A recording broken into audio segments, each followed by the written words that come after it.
Welcome back, hitters. It is Tuesday. What is it? August 13th. That's when this episode went live. This is just the continuation of our Rocky discussion. As you can tell, last episode got pretty lit. I mean, not really. It was just a fun discussion between myself, my Gaucho, my pops, and my you know lonesome cowboy cousin on his road to figure out what his life is. And then we picked up a damsel in distress, Megan, along the way, who made some outlandish comments about Marvel movies, and it was just kind of weird, And she was so embarrassed that she had to leave. We're picking up right where we left off, where my dog started barking and apologize. Sometimes she just keeps barking during my episodes. So the first minute or so, she's barking a lot, and she quiets down. She does quiet down. But Megan comes back for a little bit to give her 2 cents about the difference between first and second hand experience, and then she just leaves again, and then we just kind of finish the movie. I think right where we're at, we're picking up right after the fight was announced, and Rocky just right before the crux of the whole movie, where Rocky starts training and starts getting really serious. So I appreciate it. Again, kind of like I mentioned in the last episode, if anybody has the kindness to leave, leave me some motherfucking stars down there. Leave me a 5-star review. Leave a review on whether this podcast is super good or just sucks ass. I would love to know how to make it better, or what to continue to keep on doing to continue it being better. That was a confusing sentence. Also, you can reach out to me on my Instagram, my personal Instagram. That's WL_CZAR. And you can reach out to me on my on the 1,000 Ways podcast email. So it's 1,000 Ways 1,000 Ways podcast at gmail.com. 1000 Ways podcast at gmail.com. Also, I didn't talk about it last time, but I do have a website. There is a website for this podcast. And it is the 1,000 Ways Pod. So www.1000wayspodcast.com. 1000wayspodcast.com.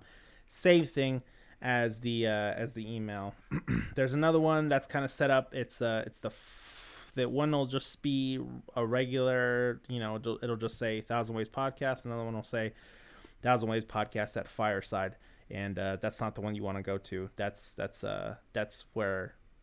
That's like the hosting service that I use. That's like their website that they make. And, I like mine a little bit better. There's a little bit more of a personal spin to it. Regardless, thank you guys for being here. And thank you guys for listening. And I hope you enjoy this episode. And I'll be back hopefully later on in the week with another one, talking about some more stuff. I'm going to play my intro music, and we'll just get right to it. Everybody get ready. Hold your breath. Count to 3. Come with me, and we'll be in a world of pure imagination. La la la la la la la la la la la la. All right, everybody. Let's get this going. Fuck. I wouldn't take you here if I didn't think you could do it.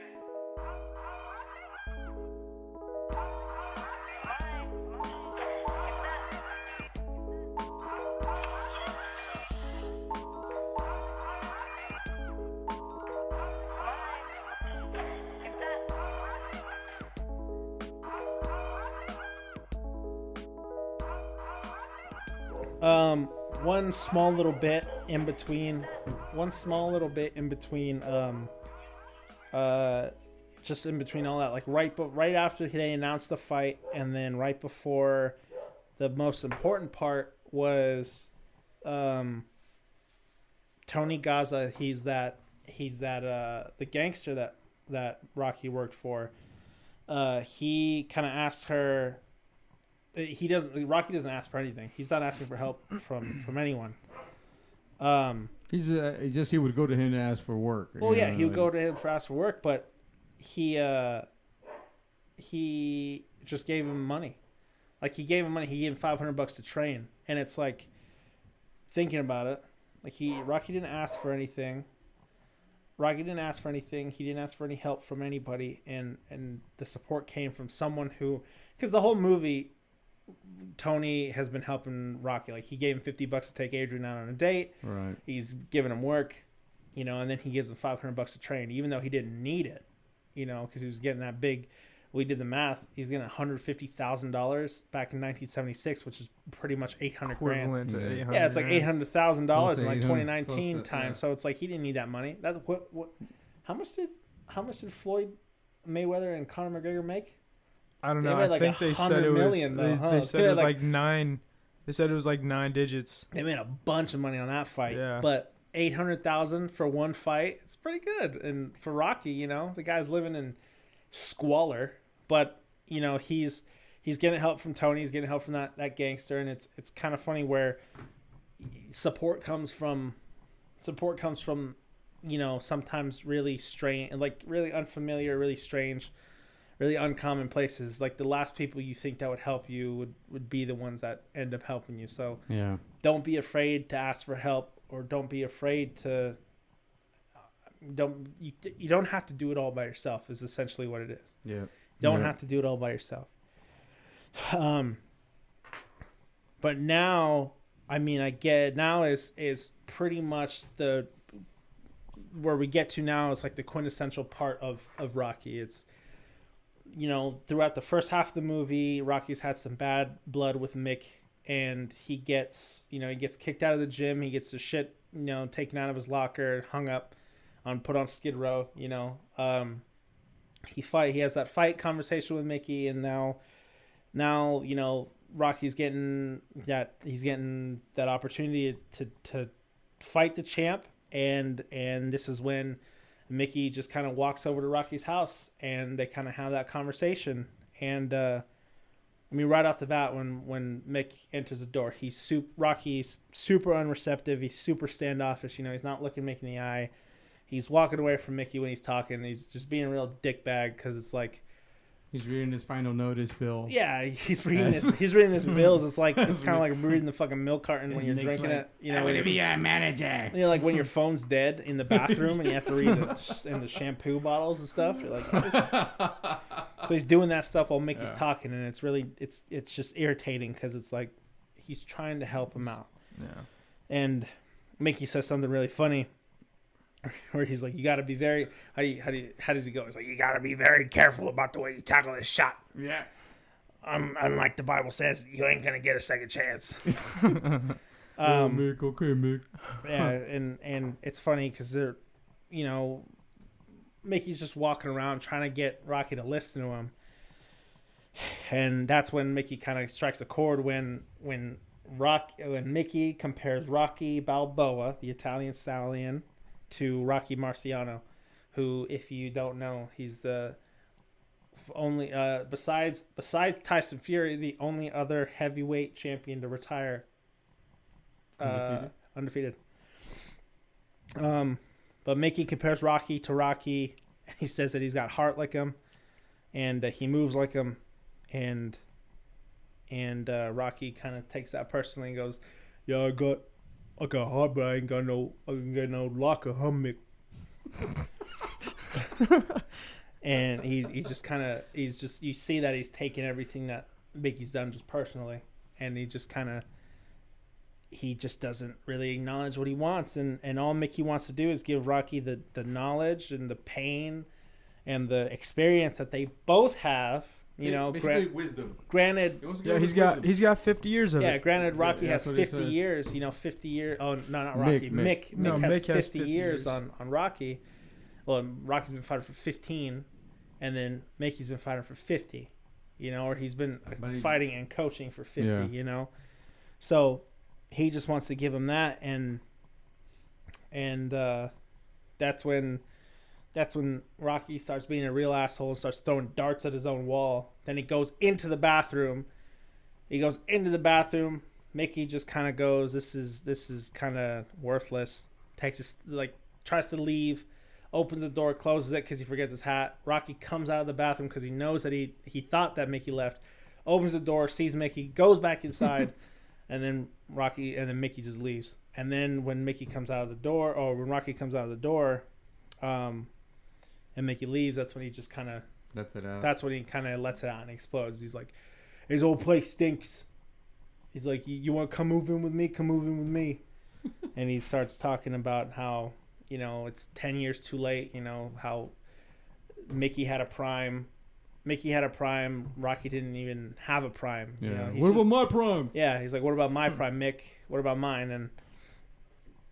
And Mickey just kind of leaves and he just kind of walks out and then there's pans out to a shot of the empty street and Mickey's just walking away and Rocky walks out of the door, runs down to Mickey, and then you don't hear anything that they say, but they kind of reconcile and then they shake each other's hands and from that point, that's when Mickey was his manager. Yeah, you know what? And that was a good scene. Like at the end when Mick's walking away, slowly into the night.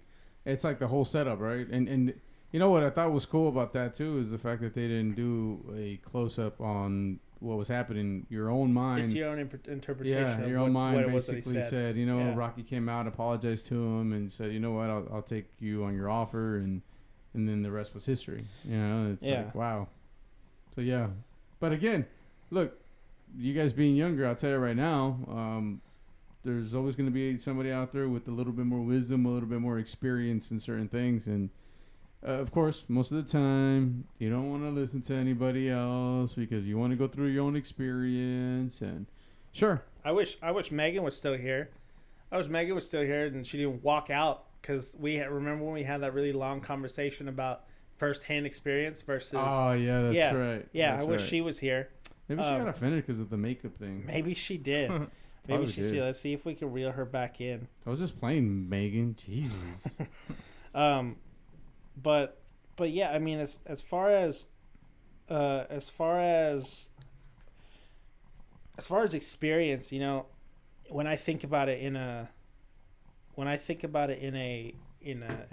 funny kind of life senses, I'm only 22 years old. Santiago, my cowboy partner over here. He's 20. 20. He's 20, and you over there, what are you, 50? I'm 20 years older than you, so people do the math. You're 50? If you're 22 and I'm 20 years older, that's how old I am. I have as much experience. I have as much experience as I have because of the people around me. In part, it's from my own firsthand experience, and the other part is because of the experience of those around me. I'm kind of like the culmination of a lot of the people around me. You know how they say it takes a village to raise somebody, or if that village is full of a bunch of pieces of shit, you're gonna be a real piece of shit. Yeah. But and even then, if you don't grow up around people that are pieces of shit, you still. Yeah. But Megan, welcome back. You can leave Bailey out there. She's fine. She has her pets, and she has. No, I talked her through it. It's all good. She's can you fine. hear me? Yeah, she's fine. She can hang out down there. Your audio bar has just been a straight line for like the last 40 minutes. I'm sure people were like, "What happened to the girl?" Yeah, what happened to the annoying racist one? I'm not. So we're talking. There's a part in the movie. Dude, you're gonna have to cut that out. No, I think it'll be fine.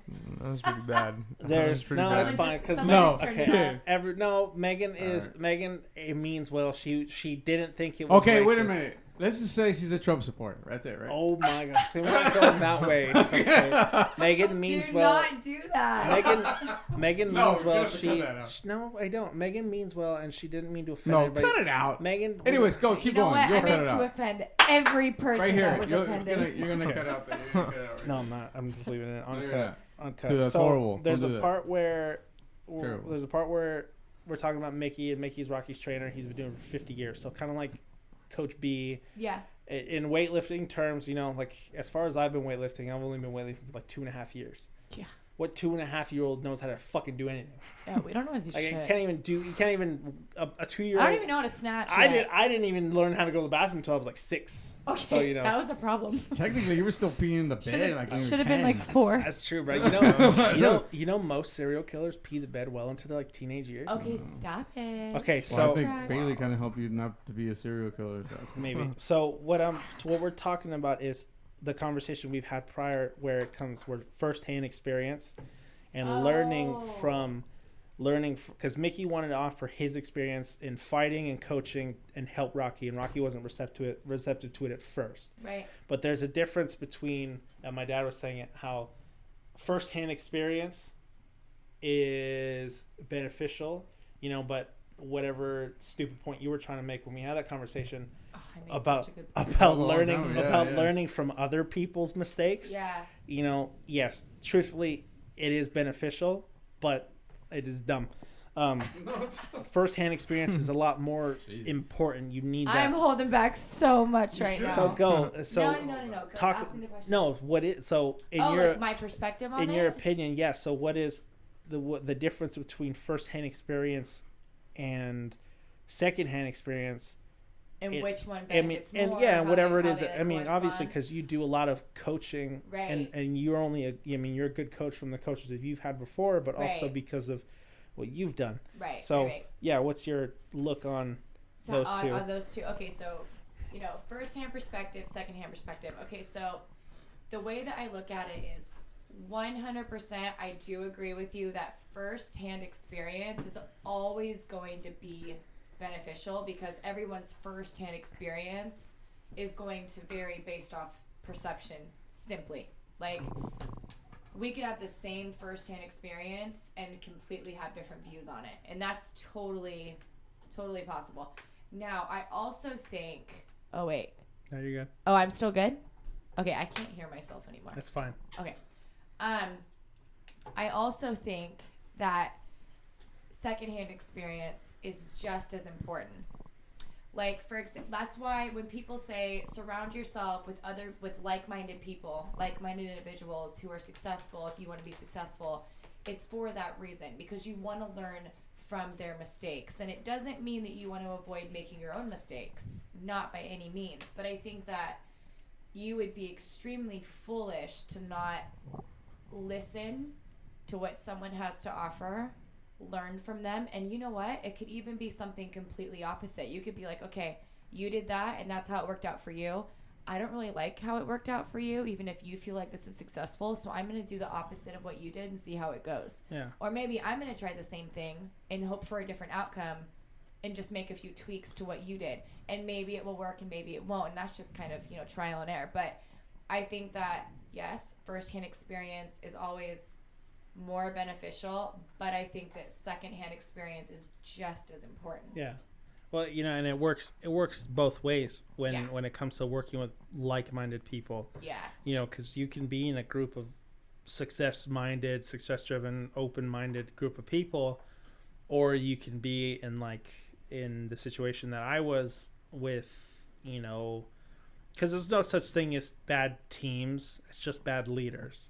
Right. And wait a minute. No. Well, I know what you're saying, okay. But San Diego Padres, bad team. I don't know. That. Well, that's one of those things where people can interpret that in like 4 different ways. Oh, the way that I'm saying it is the culture that I created, at the job that I allowed to kind of transpire with my job. It was I try to be everybody's friend. Mm-hmm. I try to be everybody's friend, and it was really difficult for me to want to lay down the law and really execute on what it was, because the store while I was in charge had the highest customer service rating because everyone was doing a really good job with customers. Right. And you know, we had customers come back and leave review after review on how great everyone was. Mm-hmm. So I was very focused on helping out customers and making sure customers were really comfortable. Now that's a very good thing to have, but on the other hand, when you have a business that's mainly sales and you know, and that kind of stuff, if you're more worried about customers being comfortable and you're not really driving the sales part of it, then you're going to have a little bit of an issue because of the culture that you kind of create. So when everyone around you is thinking the same, oh, we want these customers to be happy and want to come back, that's going to happen. But like with a new manager that's in place that they're putting in there, he's less of a customer service kind of person and more of like a salesperson. Right. So you're gonna see that shift, and totally. Like-minded people are gonna be like-minded, or the people who don't want to change are gonna be weeded out. It's true. Well, another thing that I think is cool to look at, kind of flipping it a little bit. You were good at that, and having other people watch you do that. That's why they were good at that. Yeah. You know what I mean? So it's kind of like it's leading. I know you hear it all the time, #legacy athlete, but I have never heard that, you're not in the loop. Caesar got it. We'll talk about it later, but in a good way. But one thing that they say that we really love is lead from the front, and it really is kind of how it is. So if you think about a boss, like, have you ever heard that one phrase? I'm gonna butcher it. But it was like, there's no such thing as a bad job, just a bad employer or a bad boss. That's literally what I just said. Oh, did you just There's no say such that? thing as a bad team, just a bad leader. Oh, you totally did. Okay, but yeah, so exactly. Well done. Okay. It's the exact same thing, just different Dang words. it. Okay. It's like, can I copy your paper? Yeah. Just make sure you change something. Make sure you change a little bit. Yeah, so, okay. That's fine. Yeah, so essentially what I take from that is... At the end of the day, right? At the end of the day. #Bailey. Oh, God. Yeah, at the end of the day, what I take from that is if you have a boss that is showing, they're not just telling people what to do, they're doing what they want people to do, you're going to watch those people do it. It's just part of how it all works. But if you notice, when bosses just tell people what to do and don't show them what to do, nothing gets done. Yeah. Because and what's sad is a majority of the time it's because people don't know how to do what they're asking. Yeah. But we live in a world where everything is just expected to be known. So people are afraid to ask questions or really educate themselves, or they don't care to educate themselves because to them they're like, okay, you're just ordering me around, like, we're not doing this together. What are you doing? You know what I mean? And you'll totally see that shift in work environments in particular, or teams. Yeah. But yeah, I totally forgot what the question was. Because we're on that topic though, Santiago. What's your critique? Your constructive criticism about Angel's management skills. Why not? No, because we're talking about this, right? Let's see. I'm not. I want to hear. I'm not his manager anymore. Yes, you are. You're still a manager for another till the end of the month. So let's go. I'm not his manager anymore. Yeah. Santiago. I mean, I can't say he's not even gonna stay. He's gonna leave in like 3 weeks. Okay. It doesn't matter. The question is constructive criticism. Dang. Let's go. I mean, as far as spit it out. I mean, I'm thinking of it as a whole, because to me, primarily, he's a cousin / brother first, and then, manager comes afterwards. Yeah, but it plays business. It should be the other way. You know what I mean? If that was the case, he's then not I guess wrong. I was should be the other I was way. thinking about it. Bro, there are some other family members. It doesn't matter. No, there are some other people in our company who have members of their family working, and they're getting away with a lot more than we're getting. Oh, we're not going to get into that. All right. So, look, I had to, no company's perfect. I had to write him up. That's how serious I was. No, he did. He Good. did. Hey, are you listening to me? But that's the way it's supposed to be. Work, listen to this. I don't know, maybe. Oh shoot. Yeah, that's okay. Oh well. We'll see. He doesn't Bummer. mean it. I mean, I can't say you were a bad manager. I definitely cannot say that. But you can't say he was a good manager. I mean, okay, now you're just putting words in my mouth. That's what's happening. Is that what you're saying, Santiago? No, not be at all. like a Not at all. I mean, detective. then again, I mean, who am I to critique though? I've never been a manager. This is my first job still. No, but but people that usually work for managers, you know, He's really putting him on blast right now, bro. That's how my dad is. He's Yeah. he's not. Yeah, no, You have zero chill. No, it's because come on, look. It's kind of like fans in the stands type of thing, right? You know, people like watch a game and they're like, "Man, that sucks. They suck." Right? Well, but criticizing the coach and the players. well, and also, but true. if you look at this, like, let's be honest, if you don't feel like you're going anywhere, I'm so sorry. If you don't feel like you're going anywhere to benefit what you want to do in your life, you're not going to be as invested. So you're not going to be the best version of yourself in that position, which is why you're stepping away from that position. So if you really think about it, it would be weird to me if he was like, oh, he's, incredible at what he does. I don't know why he's leaving. Because then it would be like, okay, well then, like, really, Yeah. why are you leaving? Yeah. Like, it sounds like you're really good at what you do. Maybe there's really something there. Is it just you having a tough time? But, whatever the reason may be. But, I mean, I know for me personally, if I'm not invested, my work ethic is dog shit.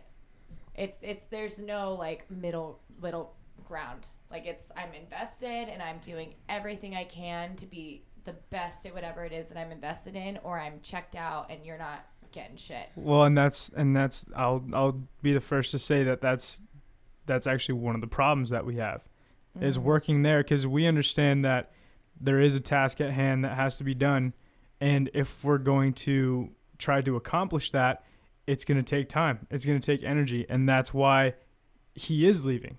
That's why I want to get out of there, because we have other goals, but if the task at hand is to work at, then it's cut that. No, but yeah, if that's the task at hand is to do our job there, if it's to work there, then I mean, so be it. All we know is to work hard.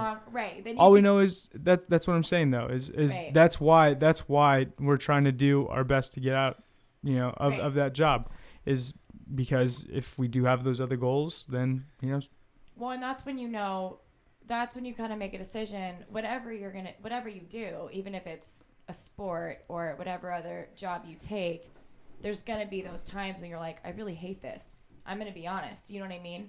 Like, I really don't like where I'm at. I really don't like this. But depending on how much you're invested in the long haul, you will then create a new plan to get over it and move forward. If it's not something that you want to do, and it really isn't going to benefit who you're trying to build, then there's no point to try to work through that. You know what I mean? It's just kind of a waste of time. So for any future employers of any of ours out here, basically, I would speak on behalf of me and Santi.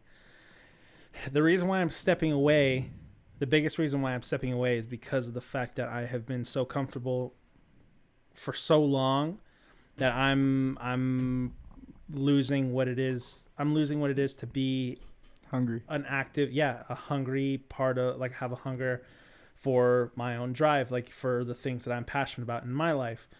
And when you're comfortable and you're in your your cushion job, like on that cushion seat, or it's really hard to get out of it.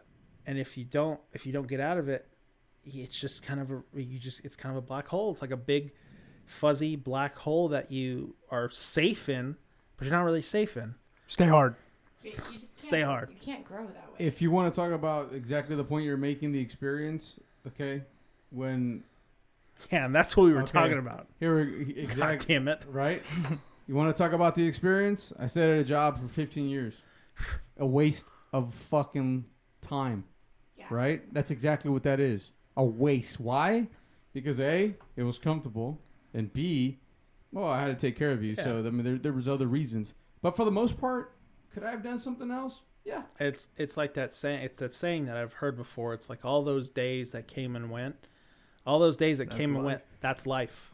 Yeah. So when you think about where those have gone, yeah, like those, 15 years. That's what we're talking about. Time, like, right? Like time. Here's the thing. Megan, get out of here. I know you have to leave for whatever reason. Just leave, okay? Bailey needs me. Say bye to everybody. Bye, guys. Okay. That's right. So That's she a proper probably send-off. wouldn't be going back.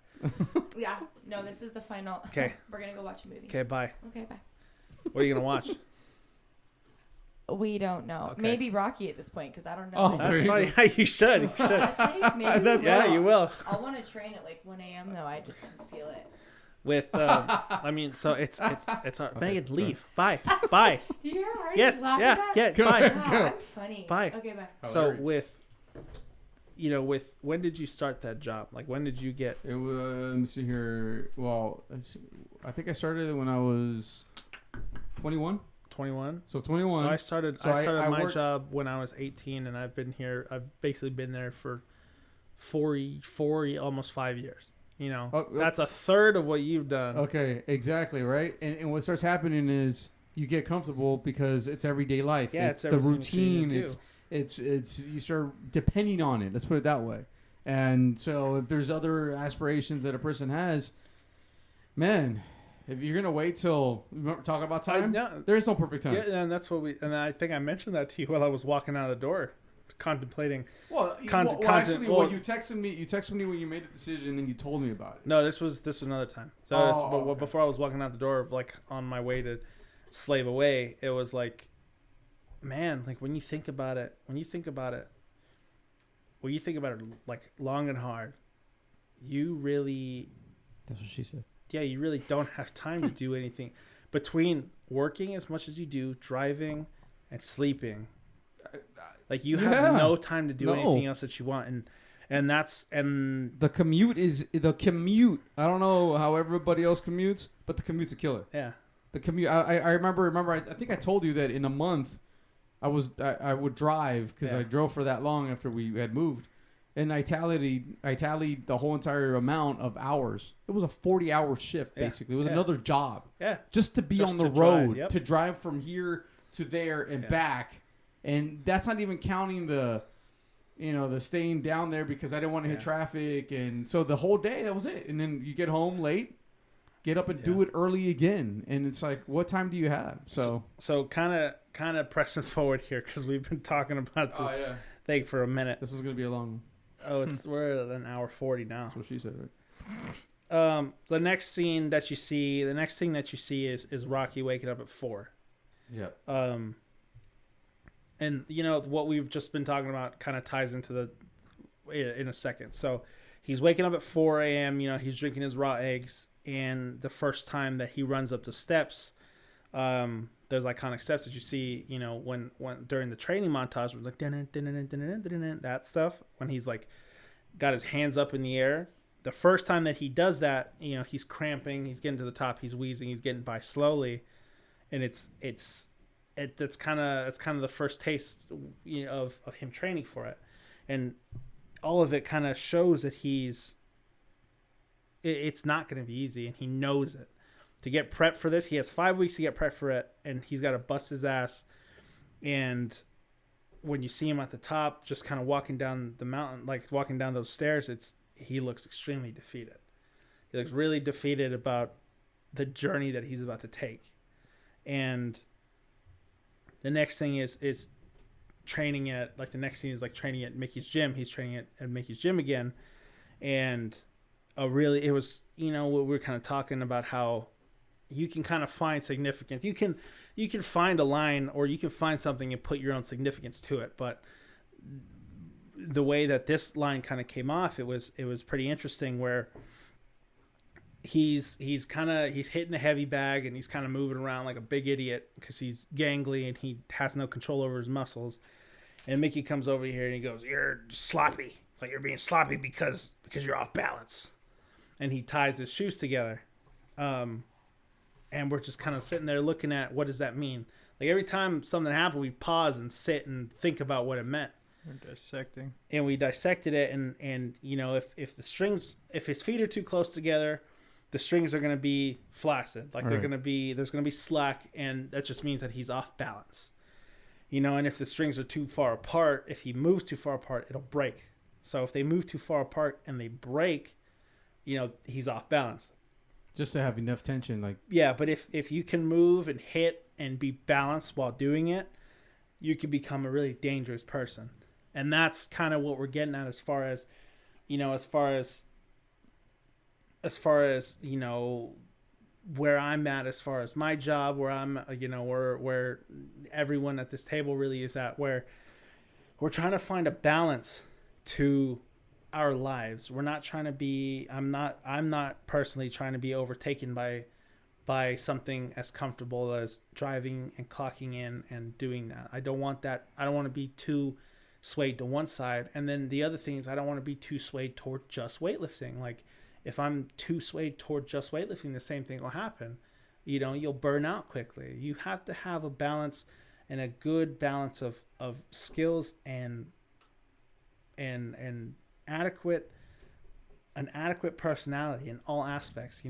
Like for me, I would love to, like my goals, be a weightlifter, go back to school, be a podcaster, all that kind of stuff. That evens me out all around. But if you're too skewed toward one thing, you're really never going to be happy. No, yeah, exactly. When you think about Rocky's first jog and where he's moving on that first jog, what do you think?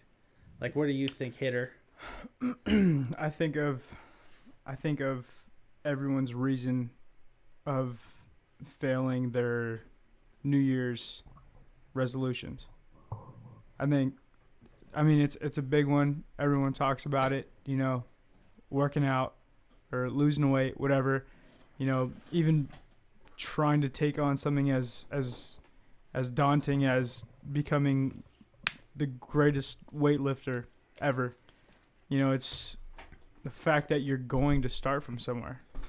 And I'll tell you one thing. For most people, most ham and eggers, it's going to be from the bottom. For the most part, it's just going to be a really, really, I don't even want to say slow start because, that's the easiest part to overcome is the beginning, or that's when you start making the most progress. It starts getting harder though once you start making those big old strides. But like you said, that first jog that he took, he was very defeated. But why do most people fail their New Year's resolutions? Is because they saw an end to it. They saw an end to it. They expect the result, to happen so quick. But really it's, like the song says, it's trying hard now. It's getting hard now. And then what happens again? It's literally going back to trying hard again. I think you're getting hard. Yeah. You can do that. What about getting hard? Jeez. Stay hard. I like your point, especially with like the New Year's resolution type stuff, because one of my buddies, Zach Talander, he's got a really good video on. Basically, it's called the Arnold effect, Arnold Schwarzenegger effect, where most people, I'm trying to remember it probably because I haven't seen the video in a while, but most people, when they see a goal or they have a goal, they see the starting point and they see the finishing point. They don't see everything that's in between. And I'm definitely butchering it. You gotta watch this video. It's definitely a very interesting video. But when it comes down to the goals that people have in mind, as far as Arnold Schwarzenegger, like he gave up everything about his old life to be that actor, to be that bodybuilding champion, all that kind of stuff. But most people give up on their goals and resolutions because of the fact that they don't see the middle part, and they don't expect to plateau right in the middle. They see where they're going to end, but they don't know how long it's going to take. They don't know what it takes. Which in the is middle, called what? And people get discouraged. Which is called what? Exactly what you're just described right now. A plan? Exactly. Oh. Because a list is a list, right? Yeah. But if you got no plan, what does it matter? Yeah. Heck, even when you have plans, sometimes it's all about execution. What is it? Like everyone has a plan. Oh, that's I don't know what is. I don't know if that's a football thing or a boxing thing. But it's like everyone has a plan until they get hit in the mouth. So they get hit in the face. I don't know who said that. Who is it? Mike Tyson? Somebody. No, I think it was Steve Jobs.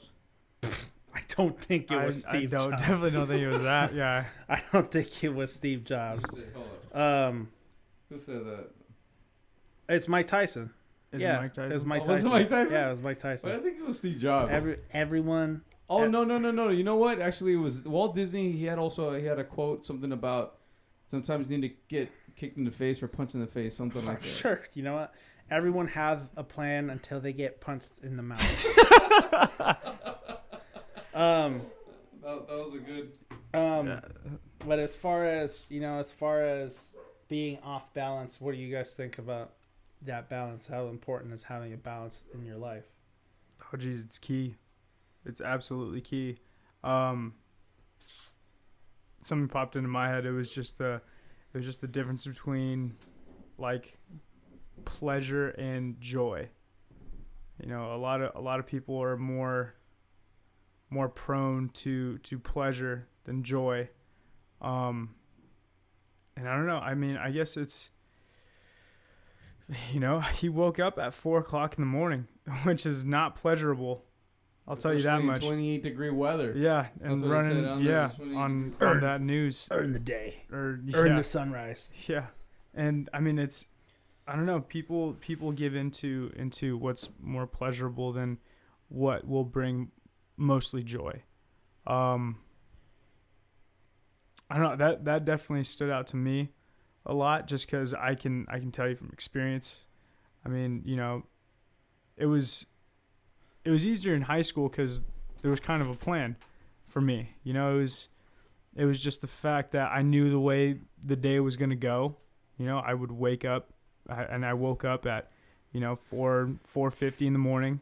I'd, you know, pack all my stuff, get ready for workouts, and you know, get ready for school. You know, I'd read some scripture before I took off to school. I'd get there, you know, stretch or warm up, work out from about 5:30 to 7, and then, you know, shower up, get ready for school, go to school. I'd have football, and then I'd get done with football around, you know, 7, get home, do, you know, whatever homework I had, 8, went to sleep, and I would wake up, do it all again.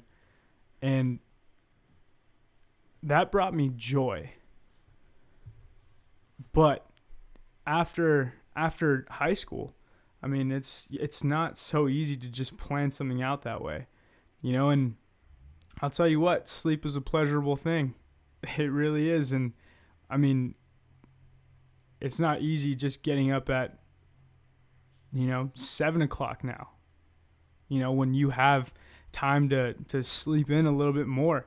You have that ability to do so, but I mean, it's not what's going to bring you joy. You know, I mean, I always thought about that, because you know, I can say that, you know, I had lived a more pleasurable life over these last, you know, like 2 years since I've been out of high school. And I mean, it hasn't really gotten me anywhere, you know. And you know, the time that I did try to freaking go balls to the walls and, you know, do what what I remember bringing me joy, I ended up getting rhabdo, you know. And it's because I knew where that was going to get me, but I wasn't taking all those steps in the middle. I really wasn't. I was trying to get it all done at once, and it set me back even further. And that's the thing. And I mean, you know, I really, truthfully, I should have never stopped, but I mean, pleasure got in the way. And I mean, there's nothing else that, you know, I can necessarily say about that. I'm going off on a tangent. So, which pleasure could always be distractions. So, I mean, things that are pleasurable most of the time are somewhat distractions, right? Is that what you're saying? I mean, somewhat. I mean, for me, it's. I mean, literally, just sleep alone had played such a huge role. Oh, I wanted to sleep in. You know, I didn't see that my time could be spent. You know, my mornings could be spent in a more Efficient. I guess, yeah, efficient manner. Efficient, and like purposeful. So I mean, it was. I don't know. It was just. Well, the routine thing is, the routine is so important. It's balance. They always say, go to sleep at the same time, wake up at the same time. It doesn't matter whether it's weekday or weekend. It's kind of like to get your body into this rhythm. I don't think it's go to bed at the same time. I think it's just wake up at the same time. To be honest. Well, I mean, yeah. If you go to sleep at 1 o'clock in the morning and you try to wake up at 6, no matter what, your body's okay. Sometimes no. But all right. Well, you go, later you get on, 3 hours of sleep. No and matter feel what. great. Okay, but here's the thing: no matter what, later on, you're gonna feel it. Your body's gonna literally tell you, Well, man, it's crash out, go to balance. sleep, and then you'll sleep more hours. Yeah. The next thing you know, you'll wake up more sluggish, and the rest is history. But I mean, and even think about it that way. If you're getting a lack of sleep, eventually it's gonna have to be made up. You have to catch And up. that's catch almost up, like Like it's balancing. like yesterday, like I came home at like 8 and I went saw to that. bed at like 8. Well, I saw that, but at the same time, it was probably because you were like really emotionally drained too. Yeah, too. So, Yeah, sure, yeah, 100%. yeah. Okay, speaking about emotionally draining stuff, it's a fun little cute factoid. I mean, not really cute. It's more like horribly sad and depressing, and then like redemption. But Butkus is a dog in the movie. It's just a dog that Adrian gets for Rocky, but the real life story of it is actually a little bit more touching. And the Gaucho over there, he's heard the story before, and he can actually touch on it a little bit. Yeah, if I recall, the fact that Butkus, his real dog was That was Sylvester Stallone's real dog. Sylvester Stallone's real dog, and this was before he even did the movie and started the movie and all that good stuff. So the story is the fact that he was struggling for money, that he got to the point where he sold his dog. And he loved that dog. But he needed money to survive and pay bills. Sold it for $25. $25. He sold his dog somebody for $25 outside of a liquor store. And so he sells the dog, and obviously he's trying to gather money, and he ends up pawning his wife's jewelry, which ends his relationship type of thing. And he's still just trying to find his way. He writes little scripts on, and finally he meets up with somebody who is willing to kind of take a chance on him, on his writing, because they didn't want him as the actor for Rocky. But he said, I have this idea, and he wrote 125,000 at the time when That they was offered the it. first offer. The offer. But again, okay, but here's the thing about the Rocky movie. So he writes it inspired by a fight that he saw of Muhammad Ali, where he was beating up another fighter. Yeah, but the fighter just kept coming back. Kept coming back. So he said that triggered the idea to write a script about this character, about this type of character. And he said in 20 hours he wrote the script nonstop. Wrote Rocky in 20 hours, and he was so inspired by it. And that's when the journey begins for Sylvester Stallone to try to get somebody to do the movie with him. And people wanted to buy the script, but he said nobody wanted to buy the script. There was just one company. Production company. Well, he was trying to sell the script. But at the same time, it wasn't just the script. It was himself to go with the script because he wanted to play Rocky. And then he meets up with some investors, and they offered him some money. But they said, yeah, we want somebody else to play Rocky. And he said, no, I'm Rocky. I wrote the script. I know him. That's basically me. And next thing you know, they paid him less money. And so the offers went 120. It was like 125. 250,000. No, I think they paid him less. No, it was 125,000 first offer to buy the script without him starring. Then they came back and were like, okay, 250,000 to have you to not play Rocky, buy the script. Then it was like 300,000, and again he was like, no, dude, I'm gonna play Rocky. And then they were like, fuck you, Sylvester, $35,000, and you can star in your own movie. Yeah, you're taking the risk too because so- nobody wants a guy like you that looks like you Yeah. and sounds like you. And Goddamn mongoloid. so he ends up selling the script finally. He sells the script for $35,000. He's going to star in the movie, and then He goes back to the liquor store to see if he could find the owner of in Butkus. Butkus too. And then he eventually does after 3 days. the 3 days that he was there. Sees the guy and says, "Hey," he tells the gentleman, "Hey, you know, you remember me? I sold you the dog." And the guy says, "Hey, he loves a dog." And Sylvester's like, I'm sorry, I was going through some hard times, and I just want to buy the dog from you. I'll offer you this amount of money. $50. It was No, it was $100. $100. It was $100 $100. right? And he goes, "No, I really like the dog. I'm not gonna sell it to you." And next thing you know, they start negotiating back and forth. And at the end, it cost Sylvester Stallone $15,000 and a part in the movie. And he got his dog back, Butkus. Yeah, and then he shows up in the movie. And he shows up in the movie, and that's him running with him, which is It's just what a story, man. It's just a that's cute, awesome. Yeah, it's just a cute little factoid. Yeah, But that's again, a I mean, story. there's a message there where, you know, Sylvester wanted that dog back. He wanted his dog back, and he was going to stop at nothing to get it. He sacrificed more than half of his earnings. No, right? No, 15 Almost is 15 half. is 30. Yeah, a little bit under.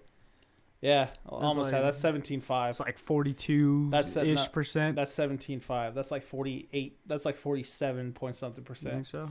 Probably. Yeah. But yeah, at the end of the day, you know, Sylvester knew what There he you go, wanted. Bailey. What he wanted.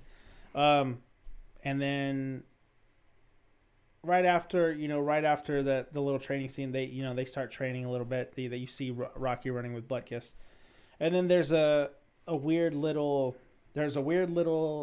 scene where Paulie starts getting upset, and that's kind of right before the real big stuff, like the training montage, and the night before the fight, the night of the fight, the actual fight, and then what happens after. We're almost out of here, guys. Don't worry. Thanks for being here this long. But Gaucho over there, he wanted to talk about Paulie for a little bit because he says that he really resonates with the character for thinking that the world owes him something. That's not, those aren't the words that I use. But Paulie from the start, he gives Rocky, food. He gives him a small little place to train. He beats on the frozen slabs of beef. That was by accident. He gives him. Remember, that was by accident. Yeah, that was by accident. That was by accident where he starts kind of doing that. But what was your take? Well, on him? I mean, again, everybody, we all talk about Rocky, but how about Paulie? Right? Let's look at Paulie in the point of view that he had, and the whole emotion that he had going on in the movie, because he played a big part in that movie too, where it's like, from what we could tell, he was in the military in the past. He probably got out. picture. We don't know what he dealt with, but whatever he dealt with, he brought it with him. And then he's doing that 9-to-5 thing, right? He's working at a job that he wants The more meat out of life. factory. He's working at the meat factory, and he's surrounded by meat, but it's not what he wanted. And so he's little by little, I could He's see becoming more and more resentful. Well, he is, yeah. He's becoming resentful in life, and he's upset, and it's not where he wants to be, and just frustrated with a lot of things. Which, again, that's a majority of people, right? It's a good percentage in society that walk around like Paulies. Like, there's a bunch of Paulies like that, but like, what happens, right? And there's these little altercations that he has with Rocky in the movie. I think it was like 2 of them, right? 2, 3 of them. Yeah, That he has with him. Paulie's very volatile. He's ready to explode at like. And plus, it doesn't help that he's drinking, so he kind of loses himself, and everything's about, I'm doing this, and I'm the victim. Yeah, that's basically the part that he plays, because he yells at his sister, and he's saying, You're busted. Yeah, you're busted. And then she yells at him and says, I take care of you, Paulie. I walk clean, I wash, I do everything for you. And he goes, what? You're busted. And I mean, I think he wanted to be recognized for something. And that's why at the end, the last argument. You want to be appreciated. Yeah, he just wants the to. same thing that Paulie you just yell wants at me guys. every single day. Paulie just wants to be appreciated. So if any of you are Paulie, it makes sense. But he speaks his mind to Rocky. Yeah. Right. He just says that he just wants. He wants a job. He wants a job. He wants to be part of him. He wants to be part of something bigger. And then when he goes and he says, "Wait, can I use your name to sell T-shirts and all that?" Yeah. And Rocky's like, "Sure." And that was after the fight that they had. Yeah. He goes, "Yeah, sure. Go ahead and do it, man. If you can make money off of me, go ahead." You know, it makes sense because a lot of people feel like, and I feel like that all the time. Where it's like the stuff that I put into what it is that I've wanted to do, or the stuff that I put into the stuff that I didn't want to do. And nothing comes to fruition out of it. That kind of gets upsetting because it's like, well, what did I do that for? And it's definitely hard. It's definitely hard to know the difference between stuff that you want to do and stuff that you. I mean, it's easy to know the difference between stuff that you want to do and stuff that you have to do. Right. But it's not. It's really. You can't really. There's no discernible difference between the stuff that you have to do and the stuff that you don't want to do. Because sometimes there's a little smudge of gray line, like a pencil shading that you really, it's just kind of the same thing. The stuff that you don't want to do and the stuff that you have to do. It's kind of, but it's sad how it's not sad. It's the truth. No one really owes you anything for doing. Nobody, exactly, kid. And I think I've told you that. No. Yeah, no one owes you anything for doing that stuff. And jack shit, nobody owes you anything. And that was the thing that was hard for Paulie to recognize, is the fact that even though he was doing all this stuff for everybody, they didn't really owe him anything. But he felt like he was owed felt like he was owed something. That's perfectly fine, but if you live your life thinking that you're going to get repaid for every little thing that you do, you're going to be really disappointed when you see that there's nothing that you really done for anybody out of the kindness of your heart, like just doing it instead of, okay. You can't live for doing things for other people, right, expecting something in return. You're not Mother Teresa, Well, remember, I think we had this discussion too. There is a give and take. It's currency. Yeah. It's currency where it's not necessarily in the financial terms, but it's currency in the way that you do something. And sure, if you scratch somebody's back, it's a whole entire. You scratch somebody's back, you get your back scratched. Okay. It's like that super bad line. You scratch our back. We'll scratch yours. The funny thing about my back is it's located on my cock. Yeah. Fucking Jonah Hill, man. Okay. Exactly. Well, the next stuff is the really juicy part of the movie, like the third act, right? I don't know the acts between the movie, but I would assume that it's the third act because that's right when the training montage kicks into like the night before the fight and then going up to it. Yeah. But yeah, so you have your training montage, which is the iconic training montage that's in all the Rocky movies and the Creed movies, When the song comes on. Yeah, dun dun dun dun dun dun dun dun dun dun that was not the fanfare. That's the That's like the fight part of it. That's where it starts building up to that. No, it doesn't. Oh, which one was it? It was the fly one. Yeah, good. Oh, Yeah. my bad. Dang. Yeah. Dun dun dun dun dun dun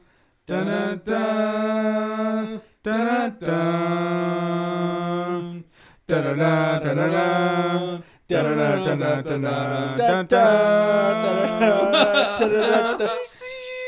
Yeah, that's a synth noise. Trying hard now. Yeah, that's what it is.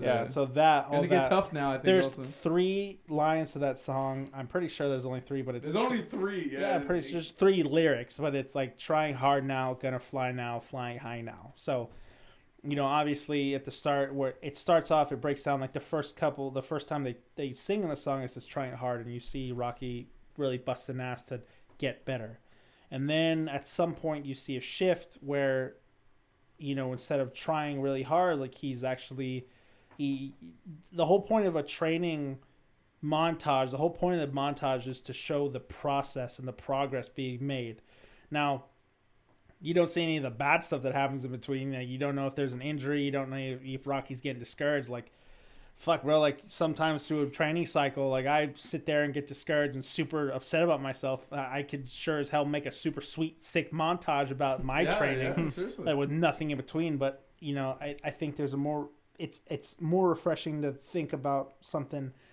with Rocky if, you know, if he's already been struggling the whole movie. I'm sure he's still struggling in between. But you see an active shift in his demeanor where he's actually starting to believe in what he's doing. He's actually starting to believe in the plan because it's something bigger than himself, and he's believing the progress. And then, you know, at the end of the montage, he runs to the top of the steps in Philadelphia and he puts his arms up, and that's it. That's the end of the movie. I'm just kidding. Nope. The night before the fight, he's kind of restless. He's sitting there. Adrian's asleep, and he decides to leave. Gets up, goes and talks to... Oh, he doesn't talk to anybody. He goes to the actual venue, and he sees the poster. He sees the poster of himself. He just kind of walks around in the ring, and it's very similar to my experiences before when, like, going out to, like, nationals or something where, like, I know what platform I'm competing on. I'm there, and I like to go see, you know, what the back room looks like, what the platform looks like before I go and compete. And also, right before I compete, there's a moment where I kind of sit and kind of step up to the bar and see and try to find a focal point that helps me during competition. So naturally, you know, that could definitely be the same thing that Rocky's doing. He's just getting his bearings in the ring, you know, just trying to calm those nerves. And once again, when he goes back home, he opens up again, and he tells Adrian that he can't do it. That's the first word. Those are the first words that come out of his mouth, that he can't do it. It's because he's not in the same league as Apollo Creed. You know, Apollo Creed is the heavyweight champion of the world. And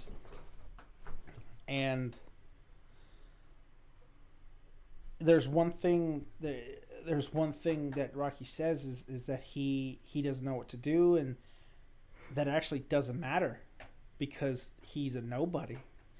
You know, and how could someone go through all this training before leading up to all this, the shift in his belief, and then now he's right back to nobody. And that's the hardest thing about life. That's the hardest thing for sure about life, when it's, you know, things can go every which way. Like, you can do everything right. You can train your ass off. You could feel good, but sometimes, if your mind's not in the right place, you can psych yourself out 100%. Yep. And Eddie says that it doesn't matter if he wins, it doesn't matter if he loses, that the only thing that he really wants to do is go the distance. Mm-hmm. Because nobody else has gone the distance with Apollo Creed. No one's gone the full 15 rounds. And if he does that, if he does go the full distance, if he goes all 15 rounds, that he's somebody at that point. He's not just another bum from the neighborhood. He's not. He's somebody who actually is proud of what he's done. And it takes tremendous courage to willingly go into something that is probably not going to go your way, but know that you're going to finish it no matter what. You know that you're going to finish it no matter what. And then they finally get to the fight. So Apollo Creed versus Rocky Balboa, the exhibition fight on January 1st, 1976. The bicentennial, 200 years after, apparently, I don't know why they said it was the birthday of the United States. Didn't make sense. Yeah. It's not 4th of July. Yeah. Apollo, Rocky comes in. Rocky comes in with his robe and his guys. He's shaking hands with the crowd. He's just kind of having fun. He's really just enjoying it. When he gets to the ring, he starts making jokes and shit. And then Apollo comes up, and Apollo really hasn't been taking this whole thing seriously. And then Hitter, you touch on that. You touch on that because I know that you noticed that at some point that Apollo really wasn't taking it seriously. Yeah, there was a scene where, it was a news group had come. That's when Rocky was hitting the meat. Yeah. I guess Paulie had gotten a hold of them somehow or something and had arranged them to come and kind of get an interview with him, and he was punching on the meat. Beating meat. He was beating meat, and the interviewer was kind of just asking, like, is this a typical way of training, that boxers, take and stuff? And no. Yeah. I invented it. I invented it. Yeah. I invented That's right. Yeah. So he invented it. So, and then, it kind of pans out from the TV that was placed in Apollo Creed's room, and his trainer was watching. His trainer was watching as Rocky was getting interviewed, but he was technically he was training. Yeah, he was demonstrating the beating of his meat. Beating. And so yeah. The newscaster was like, "Hey, can you just beat your meat for everyone at home, please?" Shoot, yeah, I guess. So yeah, and I mean, Apollo was immature, in. By the way, just to let you know. Oh, okay, that's what she said. That's fine. Yeah, and so as it panned, from his TV, from Apollo Creed's TV, Apollo was just talking about how talking business. He was talking business. His trainer was telling him, he was like, "Hey, look at your opponent. He's actually." He means business. That's what he said. That's right. He means business. Yeah, and Apollo, kind of, he kind of scoffed. He's just being smart about it. And he goes, he's like, I mean business too. Yeah, that's it. And I mean, he's in his suit at his chair, talking to whoever he was talking to, and I mean, it was just a great example of, you and I both turned to each other and said, I mean, it's that saying, it's hard work beats talent when talent doesn't work hard. Yeah, like Rocky was training, like he was sitting there busting ass, and Apollo was just sitting there. He wasn't doing anything, and I can only imagine that he was doing that for the entire time that he was training for the Rocky fight. I mean, 5 weeks was not a reasonable enough time for anybody, but he didn't take it serious. So when Apollo walks into the fight, he's dressed up like George Washington.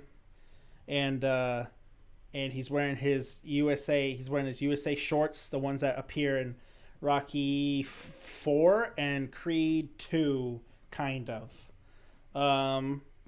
Rocky 4 and Creed 2, and Rocky goes, "How much do you think that outfit cost?"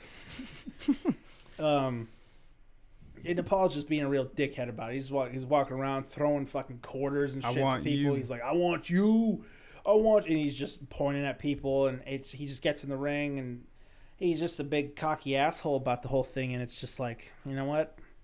I kind of want Rocky to beat him. I want Rocky to beat him from the beginning, but now I just kind of want him to really kick his ass, And then they go through introductions, and fight starts. Ding, ding, ding. Fight starts, and first round, we're not going to break down every round, but first round, Rocky is throwing fucking wild punches and not hitting anything, and Apollo's doing what Apollo does, is being speedy and hitting this guy. He's toying with him, and then all of a sudden, Apollo takes one misstep, and Rocky capitalizes, gives him a big left hook, and knocks him down. The first time Apollo's ever been knocked down in his career, and that really scared him. And that's kind of when Apollo was like, "This isn't a fight," and he went back to his corner after that. And his trainer was like, "No, this isn't a fight. He doesn't think this is a fight. He thinks it's a."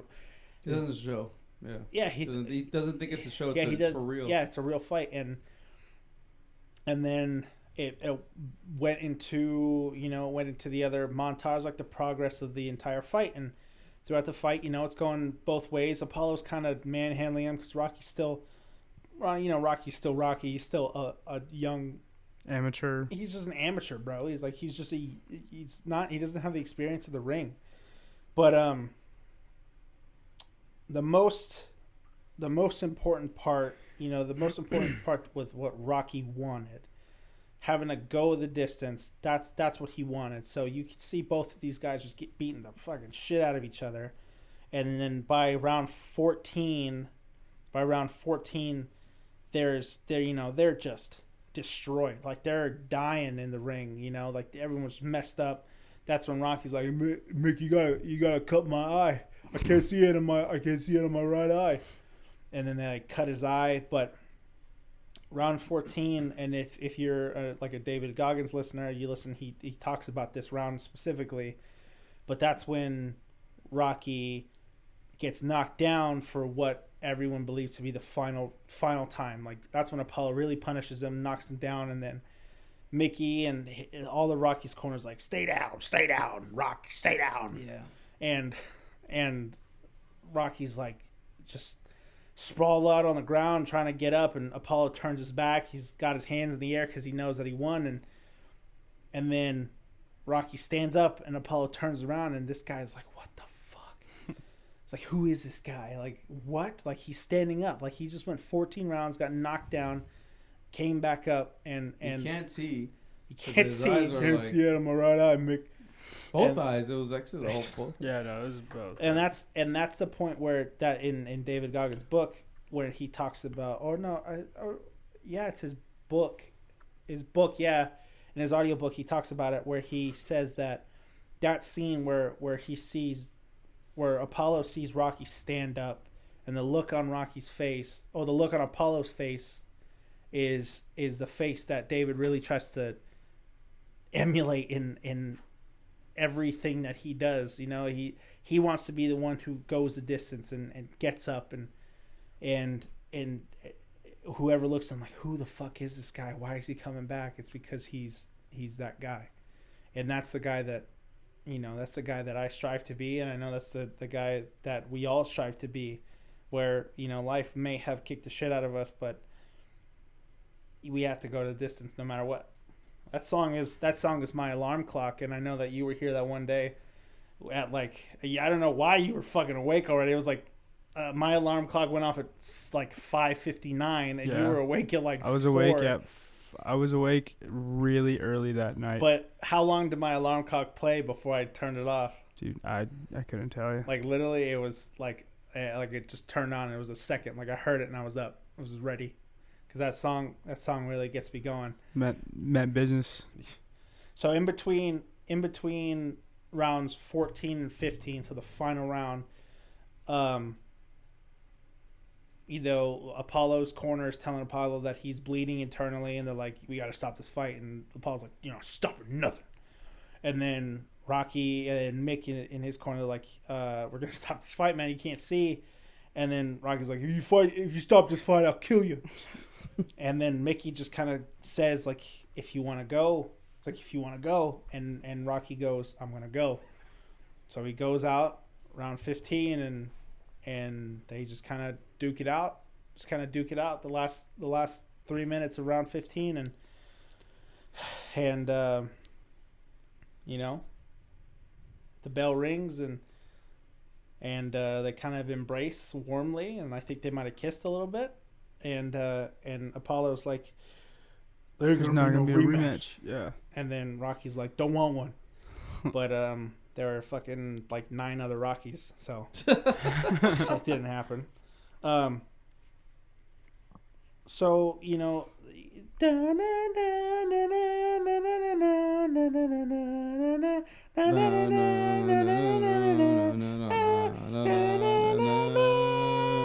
that part, you know, when the fight's over, cameras are coming up to him. They're trying to get Rocky. They're like, Rocky, what's going on? And he just doesn't want to fuck with it. He doesn't want these cameras in his face. He's like, come on, I had these cameras in my face all day. I want that Adrian. And he starts yelling for Adrian. he starts he starts yelling for Adrian, and she's like in the stands. She comes back, and then while they're cutting back and forth, you can kind of see Apollo sitting there, and then they're going over. It's a split decision because boxing is the most fucking crooked sport in the entire world. And of course, they couldn't let the champ lose for like that no. to an unknown, to a freaking ham and egger. Come on, ham and egger, bro. Please. And then to a bum, bro. To a bum. And then they, by split decision, Apollo wins. He just kind of sneaks it out. You can't really hear the score, but he wins. And then No, they No, it was they draw. say that was a draw. No, Apollo won. no. It was no. There's only 3 judges. You know, Three right? judges. No, yeah, but I thought No, it wasn't- No, it wasn't a Rocky draw. Rocky has one. You can hear it. You can hear it. You can make it but out. Apollo won by 2. Yeah. Oh, Yeah. okay, all right. He won by 2. So he I guess wins. paid attention. I didn't. They're happy. Apollo's happy. Apollo's team is happy. Rocky doesn't really care because He doesn't care. He went the distance. He went the distance. Exactly. That's There you go. That's the thing that he wanted. Yeah. It was going the distance, and that's. I think at the end of the day, that's all that matters. Bailey. That's all that matters in whatever it is that you try to do. If you Go the distance. you gotta go. If you're gonna do something, you gotta go all the way. Go the distance, no matter what. And he's doing it. He's like, Adrian, and he's just yelling. She comes into the ring. They hug each other, and He goes, she goes, "I love you," and he goes, "I love you too." And then they just kind of That's it. warmly embrace, and that's kind of the end of the movie. And I guess the whole point of the movie is that love trumps everything. love triumphs for the evil. love. Hey, for the love of the game. That's what I got right there. Is they love You each can other. see, I mean, you could see the growth that both of them had because they're both. Adrian's extremely shy, Rocky's extremely dumb. You know, they're going through their own changes.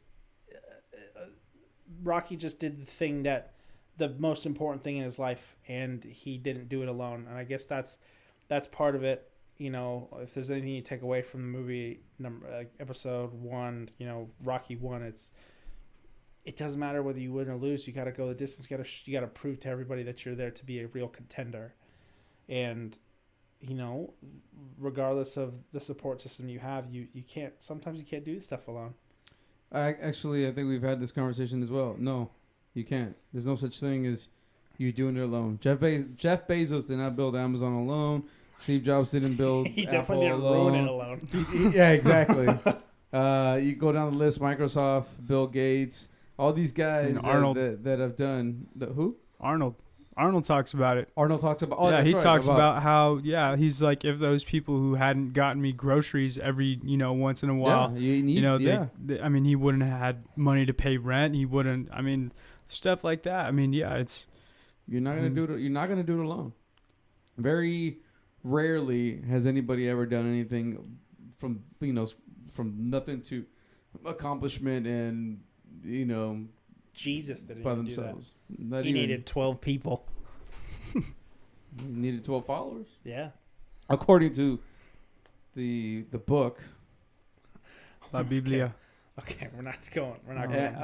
But no, I mean, hey, and not only that, even Napoleon Hill talks about that in Think and Grow Rich, about having mastermind groups as well, or masterminds. It's people that you can feed off of and get ideas and build your community. So Okay, so last thing before we sign off. This has been two and a half hours.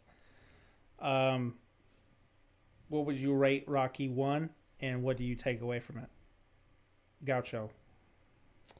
On a scale of 1 to 10. Well, I mean, okay. Well, let's Scale of 1 to 10. Oh, 1 to 10. I'll go with the 8. It wasn't. Wow. I'll go with an 8. It was. Come on. What's Yeah, Rocky? I'm a What's bit- Rocky's a 10? I'm a bit realistic. What's Rocky's Dude, a 10? okay. Well, first of all, if Rocky would have blocked more, it's a 10. Rocky didn't block. Okay. Shit. Rocky just kept. He fucking He liked blocked that. with his face. He What are you liked talking that. about? Blocked with his Yeah, face. he liked that CTE, bro. Yeah. I guess if he would have blocked, it's a 10. But the fact that he didn't block, I'm like, come on, Rocky. You just sit there. Come on, Rock. Rock, block. And he didn't block, so but I give it it's an inspirational. It did win an award, so Academy Awards. you know, I mean, it was great. It was great. And All plus, right, but you know what? It's even more. It's a story behind it. What'd you take away from it? What do I take from? Yeah, what do you take from Rocky 1? I'm gonna go with the fact that, it's all mental, man. Don't be your worst enemy, and you have to face it. You have to face the challenge, and I think this is what we've spoken about a lot: is you keep going, and, you know, and at the end of the movie it's to go into distance. Okay. I mean, this movie was great. I'm definitely giving it, you know, like a 9.2. 9.2. You know what I mean? So, like, and I mean, what I took from it is, I mean, quite similar. You know, it was just the fact that, I mean, you can't psych yourself out. You know, don't be your worst enemy, definitely. But, I mean, it's like, really, excuses are going to be, I mean, the biggest factor.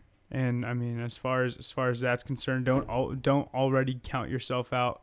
You know, rise to the occasion. I think, you know, it's possible for anyone to rise to an occasion, and I mean, really just accomplish, you know, a great aspect of whatever it is that they're trying to do. All right. And you already said it, or what? No. Rocky 1, 9.6. Definitely 9.6. There are some plot holes in there. There are some plot holes. It's definitely blocking issues. But as far as relatability and as far as how it's affected my life and what I take away from it, definitely, no matter what, you can't be afraid to fail. You have to go the distance no matter what. Go the distance no matter what. You're gonna fail regardless. You're gonna fail regardless of whatever it is that you want to do. Right. So do it. What's the Jim Carrey quote? How, you know, his dad used to be he was a funny guy, and he wanted to be a comedian, but you know, he had to work and had to support a family, so he worked at like a factory for like 15 years, and then eventually he was let go, and then after getting let go, like his whole family was like homeless and shit. So Jim Carrey kind of goes in a commencement speech. He says, you know, you could fail at doing the things that you don't want to do. So why don't you take a chance to do the things that you love? You know, so watching this movie, especially right after making a big decision in the way that I'm going to be working and, you know, taking a risk and sacrificing, it's without a doubt got me in a different kind of mood where no matter what, I'm just gonna go the distance. It doesn't matter how hard anything gets.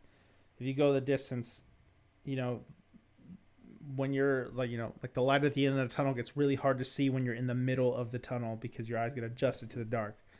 But no matter how far you get into the tunnel, eventually there's going to be an end to it. So go the distance. Just don't be a fucking bum. There's anything that's ham and egger. Don't be forever. Don't be a ham and egger. No, it's okay to eat ham and eggs, but I mean, yeah, green eggs and ham especially. Okay, don't be a ham and egger, but especially just don't be a fucking bum, dude. Being a bum is like the worst thing you can do. You know, everyone here knows bums. Everyone here, just you can look at, you just think of, when I say the word bum, who do you think of? That guy. Fuck that guy, bro. So, yeah, that's Rocky, man. That's Rocky. Yeah. I don't know. Do you guys have any closing statements? Anything? I have a Rocky quote. What? He said, going in one more round when you don't think you can, that's what makes all the difference in your life. Which one is that one from? I don't know. It's just a Rocky quote. It just says Rocky quote. There you go. No closing remarks. No closing Just remarks. be great. Be great. Do good things. Do good.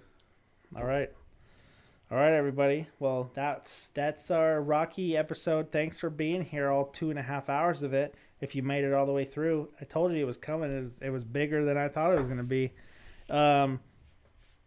As far as the Rocky 2, 3, 4, Rocky 5 is a piece of shit, so I'm not going to do that one. Rocky Balboa, Creed 1 and Creed 2, I don't know if I'll have all these people on. This was kind of a spur of the moment kind of thing, but at least 3 of them, or at least 2 of the other ones, like my weary cowboy cousin and the Gaucho. I think we can get these hitters again.